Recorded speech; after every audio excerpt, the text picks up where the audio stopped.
करेंगे इस वक्त की बड़ी खबर का। गृह मंत्री अमित शाह बिहार दौरे पर हैं। पटना में अमित शाह और नीतीश कुमार की बैठक भी हुई है।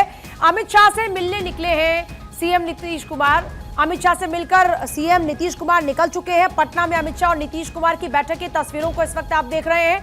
तो दो संदेश सीधे तौर पर यहां पर नजर आते हैं। पहला ये कि कैसे एकजुटता है गठबंधन में, यह संदेश दिया जाए। दूसरा ये कि सीट शेयरिंग को लेकर जो लगातार बात सामने आ रही थी कि सीट शेयरिंग को लेकर कुछ खींचतान चल रही, वो एक स्पष्ट संदेश है कि ऐसी कोई बात नहीं, गठबंधन में सब कुछ ठीक है। सीट शेयरिंग के फॉर्मूले की बात हो या फिर आगे की स्ट्रेटेजी की बात हो, किसी भी मामले पर किसी भी तरह का कोई विरोध नहीं हो रहा है या किसी भी तरह का कोई कलह नहीं है। सीधे तौर पर एकजुटता का मैसेज देने की कोशिश की जा रही है। नीतीश कुमार मुलाकात के बाद अब निकल चुके हैं। गृहमंत्री अमित शाह का 2 दिवसीय बिहार दौरा, आगामी विधानसभा चुनाव को लेकर तैयारियां इन दिनों जोरों पर है। पार्टी के रणनीतिकार देश के गृहमंत्री अमित शाह बिहार में पहुंचे हैं। कल बिहार पहुंचते हैं, उसके बाद नेताओं से मुलाकात का सिलसिला जो शुरू होता है वो अभी भी लगातार जारी है। बिहार दौरा गृहमंत्री अमित शाह का। फिलहाल ये तस्वीरें उस दौरान की जब नीतीश कुमार से मुलाकात होती है। नीतीश कुमार और अमित शाह हंसते मुस्कुराते बातें करते हुए नजर आते हैं। साथ ही साथ यहाँ पर डिप्टी सीएम भी आपको नजर आएंगे। तो बहुत ही सीधा स्पष्ट संदेश देने की कोशिश की मजबूती के साथ में एनडीए गठबंधन चुनावी मैदान में उतरने जा रहा है और जीत हासिल करने की हर कवायद में जुट चुका है। फिलहाल पटना में अमित शाह नीतीश कुमार की बैठकों की तस्वीरों को इस वक्त आप देख रहे हैं। पटना से सर्वेश मेरे साथ इस वक्त जुड़ रहे हैं। सर्वेश, मुलाकात के जरिए सीधे तौर पर संदेश देने की कोशिश हो रही है, कहीं भी कोई खींचता नहीं, लेकिन अभी तक क्या निकल कर आया दोनों नेताओं की मुलाकात के बाद?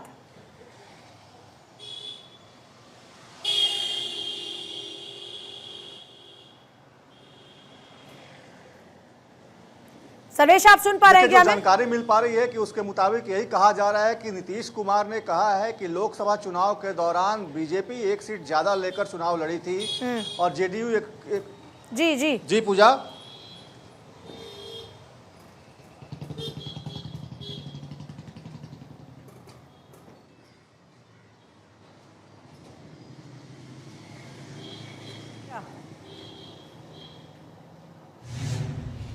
चलिए सर्वेश का रुख करें, इससे पहले जरा फिर से एक बार आपको बता देती टीम जरा देखे कि क्या परेशानी आ रही है। लेकिन इस बीच पटना में इस मुलाकात को लेकर सीधे तौर पर विपक्ष की भी निगाहें टिकी हुई थी। और क्योंकि इस वक्त बिहार में चुनाव जिस तरीके से सर पर है, क्योंकि अब ज्यादा समय बचा नहीं, माना जा रहा है कि या तो अक्टूबर में चुनाव संभव है। एक बार फिर से सर्वेश का रुख कर लेते। सर्वेश, पूरी जानकारी दीजिएगा।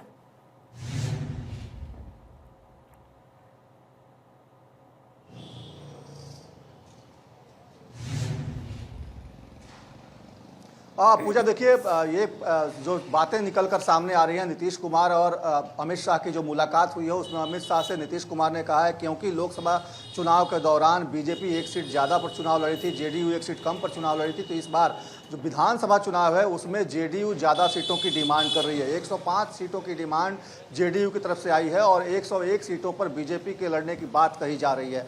फिलहाल ये आंकड़े अभी सामने आए हैं, हालांकि इस पर मुहर नहीं लगी है, ये बातें उठी हैं और ये बात अमित शाह के सामने नीतीश कुमार ने रखी है और बड़े ही अच्छे माहौल में बातचीत हुई है। अमित शाह थे, नीतीश कुमार थे, विजय चौधरी थे, जेडीयू के कार्यकारी राष्ट्रीय अध्यक्ष जो हैं संजय झा वो थे, विनोद तावड़े जो बिहार प्रभारी हैं वो थे, सम्राट चौधरी इस बैठक में शामिल थे। तो ये बैठक में बातें हुई हैं। इसके अलावा जो घटक दल हैं उनको कितनी सीटें दी जाए उस पर भी जो है एक तरह से बातचीत हुई है। उसके बाद अमित शाह से मिलने के बाद नीतीश कुमार वहाँ से निकल गए और थोड़ी देर बाद तकरीबन 20 मिनट की मुलाकात के बाद अमित शाह भी वहाँ से निकले और सीधे डेहरी गए हैं। वो डेहरी में कार्यकर्ता सम्मेलन कर रहे हैं, कार्यकर्ताओं के साथ वो बातचीत करेंगे। और डेहरी ही नहीं, डेहरी में जो बैठक उनकी है कार्यकर्ताओं के साथ, वहाँ पे बक्सर, रोहतास, डेहरी, आरा, कैमूर, इन तमाम इलाकों के कार्यकर्ता वहाँ पे मौजूद हैं। उनसे एक तरह से संवाद करेंगे अमित शाह और उनसे संवाद के साथ ही ये जानकारी लेने की कोशिश करेंगे कि चुनाव की तैयारियां कहाँ तक पहुँची हैं, क्या कुछ रणनीति आगे बनाई जाए, किस तरीके से चुनाव में जाना है, इस बात को लेकर भी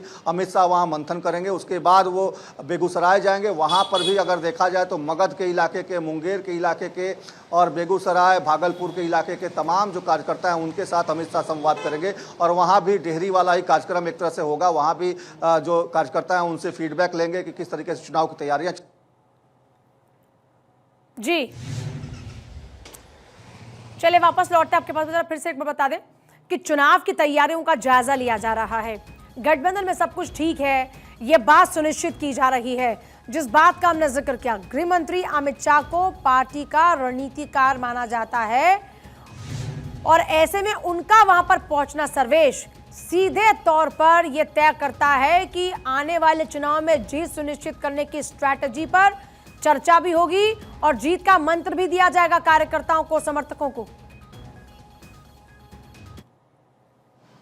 जी पूजा, देखिए पहली बार है जो अमित शाह इस तरह की बैठक कर रहे हैं। पहले आमतौर पे देखा ये जाता था कि जो बड़े नेता होते हैं, शीर्ष नेता होते थे, वो आते थे प्रदेश के नेताओं के साथ बैठ के करते थे और जहां भी जाते थे जनसभाएं करते थे। लेकिन इस बार वो कार्यकर्ताओं से बातचीत कर रहे हैं और अलग अलग जगहों पर जाकर 2 जोन में आज उनकी बैठक है और 2 जोन में एक तरह से कहा जाए तो तकरीबन 1/4 बिहार का जो हिस्सा है वहाँ के कार्यकर्ताओं से उनकी बातचीत हो जाएगी। तो ऐसी परिस्थिति में माना जा रहा है कि ये रणनीति जो है पहली बार बीजेपी ने अख्तियार की है और अमित शाह क्योंकि बीजेपी के रणनीतिकार माने जाते हैं, चाणक्य माने जाते हैं, तो चाणक्य नीति के तहत वो इस बार ये बैठक कर रहे हैं और निश्चित तौर पे इसका बड़ा असर होगा क्योंकि कार्यकर्ता उत्साहित होंगे तो पूरे दमखम के साथ चुनाव मैदान में कूदेंगे और निश्चित तौर पर अगर कार्यकर्ता पूरे दमखम के साथ चुनाव मैदान में कूदते हैं तो निश्चित तौर पर इसमें सफलता मिलती है। और यही वजह है कि अमित शाह इस तरह की बैठक कर रहे हैं जहाँ पे तकरीबन 1/4 बिहार के हिस्से के कार्यकर्ता उनसे रूबरू होंगे, उनसे सीधा संवाद करेंगे। पूजा, बहुत शुक्रिया आपका फिलहाल पूरी जानकारी के लिए।